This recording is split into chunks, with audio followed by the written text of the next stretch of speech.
بسم اللہ الرحمن الرحیم۔ السلام علیکم۔ ہر انسان غلطیاں کرتا ہے، ابھی بھی کچھ نہیں بگڑا۔ ہر کسی سے گناہ ہو جاتے ہیں، جتنی بھی عمر ہو گئی ہے یا باقی رہ گئی ہے، ابھی سے خود کو بدلا جا سکتا ہے، خود کو ایک نئی راہ پر لایا جا سکتا ہے۔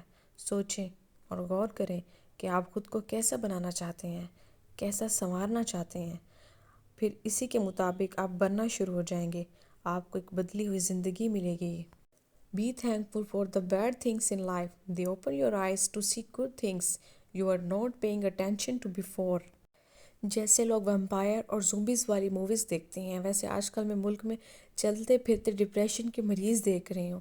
گھٹن زدہ، ایک دوسرے سے آ رہی، جذبات سے آ رہی، مصنوعی چہرے، مصنوعی مسکراہٹیں، خالی اسٹیٹس، زندگی کو دھکیلتے قبرستان کا راستہ ماپتے زرد اور اداس چہرے۔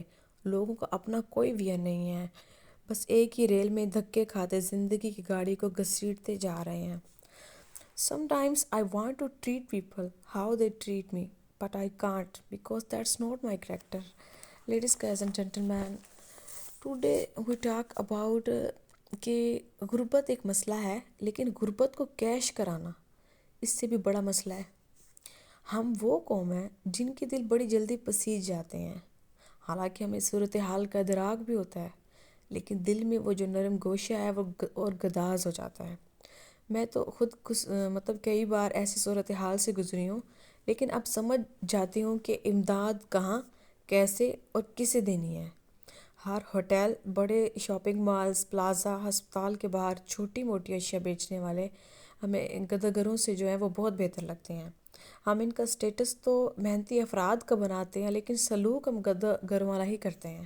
مثلاً کسی فقیر کو ہم پیسے دینے کے بجائے ہم کوشش کرتے ہیں کسی ایسے بچے کو دیے جائیں جو کسی مالز کے باہر یا بڑی دکانوں کے باہر ریڑھی لگا کے کھڑا ہوتا ہے یا کچھ چیزیں ہاتھ میں لے کے پھر رہا ہوتا ہے بیچنے کے لیے، کہ ہم کسی سامان بیچنے والے کو 100 روپیہ پکڑا دیا جائے اور اس سے چیز بھی نہ لی جائے، کیونکہ وہ غریب مانگنے کی بجائے محنت پہ لگا ہے۔ اب بھکاری بھی آپ کی اس نفسیات کو سمجھ گئے ہیں، انہوں نے بھی اپنے بیوی بچوں کو اسی باعزت کام پہ لگا دیا ہے۔ نہ کوئی محنت نہ محنت نہ کرنے کا طعنہ دے گا اور نہ انویسٹمنٹ زیادہ لگے گی۔ اب ہر چوراہے اور ہر لال بتی پر کچھ بچے اور عورتیں ہاتھ میں کچھ اشیاء بیچتے نظر آتے ہیں۔ ہم ان کو بڑی محبت سے دیکھتے ہیں اور 10-20 یوں ہی پکڑا دیتے ہیں اور چیز بھی نہیں خریدتے۔ اس روش نے کئی کام چوروں کو اپنے اسی کام پر لگا دیا ہے۔ وہ صبح سویرے 200 کا مال خریدتے ہیں اور شام تک 2000 کما کر بھی ان کے پاس وہ مال موجود ہوتا ہے۔